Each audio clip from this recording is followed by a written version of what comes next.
Vamos ahora a hablar de salud mental, concretamente de que aumenta el consumo de ansiolíticos y también de antidepresivos. Y quiero leer un dato textualmente y citar, y es que el 30% de la población española tiene algún tipo de problema de salud mental, y lo dice un informe de la Sociedad Española de Psiquiatría y Salud Mental. Yolanda, buenas tardes. Buenas tardes, Vanessa. Y es que estoy convencida de que tú conoces a alguien que haya pasado por algún problema de salud mental, haya tenido depresión. ¿Es así, por ejemplo? Es así. Yo haría ahí también una apuesta por tener más firme a la salud mental, atenderla más y darle más cabida. Bueno, pues eso es lo que queremos hacer hoy nosotros, hacer ese llamamiento hacia la salud mental. Tenemos una serie de datos, el que nos ha dicho Vanessa ya es muy llamativo de por sí, pero ese consumo de ansiolíticos y antidepresivos, lo vemos aquí, se ha incrementado en las farmacias. Vemos que el 20% de los medicamentos que se venden son este tipo de medicamentos, que el 30% de las personas en nuestro país padecen algún problema de salud mental y que se ha incrementado un 10% el consumo de antidepresivos después de la pandemia. Nos llama también la atención este dato. En 2022 se vendieron 111 millones de cajas de medicamentos y esto supone 3 veces más que en el año 2012, que hace apenas una década. Nosotros nos hemos acercado a la farmacia para comprobar estos datos y también para saber cómo podemos adquirir estos medicamentos. Sí que se ha notado, y muchas veces incluso en gente más joven que antes no eran usuarios de este tipo de medicamentos. Lo necesario es una receta médica imprescindible, ya sea particular o del Sistema Nacional de Salud o cualquier otra de las entidades que se dispensan, y el DNI de la persona que lo retira para los psicotropos y los estupefacientes.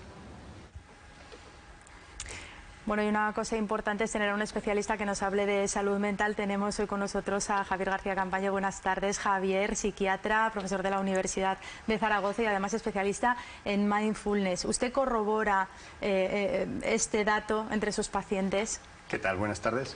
Los datos que habéis comentado son los habituales en casi todos los países desarrollados. Un tercio de la población tiene malestar psicológico con trastorno diagnosticable, ansiedad, depresión, lo más importante. Y el consumo, este dato en España es un poco más elevado que en otros países, pero también porque en otros países se utilizan ciertas estrategias, ¿no? Las benzodiazepinas están prohibidas más de un mes y entonces se utilizan otros fármacos como antihistamínicos y tal que tienen un cierto efecto ansiolítico, pero el consumo es muy similar en todos los países desarrollados, no es muy diferente. Bueno, en algunos casos son necesarios consumir este tipo de medicamentos. Hay gente que se engancha y ha llegado incluso a recurrir a las recetas falsas para obtenerlos. Detectarlo a simple vista por el farmacéutico es muy difícil, es una labor posterior, pues cuando llegan esas recetas al colegio y ese colegio dice que estas no han sido expedidas por la persona que las tenía que haber expedido. Puede ser un número de colegiado que no existe y en cuanto le llegue al colegio de farmacéuticos se va a dar cuenta y enseguida nos lo va a denunciar, pero puede ser un colegiado que sí que exista, alguien se ha hecho pasar por él, o puede ser incluso, que se ha dado el caso en Zaragoza hace unos meses, que sea un sello sustraído. Entonces ese sello existe, ese recetario existe, pero no es el doctor el que está mandando esos fármacos.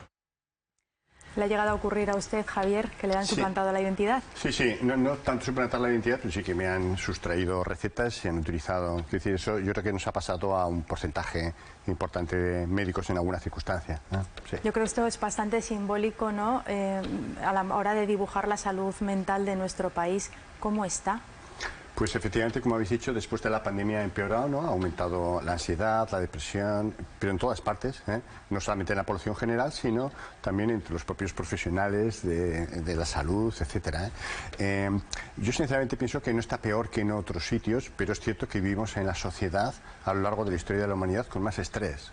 Por circunstancias complejas que podemos analizar, si queréis, y que es una parte importante de la población intentar utilizar técnicas para cuidarse, ¿no? Y no utilizar solo tratamientos farmacológicos, que nosotros muchas veces recomendamos no utilizar necesariamente, sino utilizar más técnicas psicológicas, pero claro, el tratamiento farmacológico es rápido y sin esfuerzo, y esta es un poco la característica de lo que pasa en nuestra sociedad actual. Queremos soluciones rápidas y sin esfuerzo, y los fármacos, mientras que la psicoterapia, que es más eficaz a largo plazo, requiere un cierto esfuerzo y un cierto tiempo.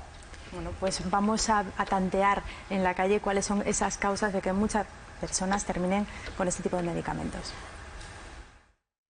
nos están pidiendo mucho, sobre todo en el trabajo, en la vida.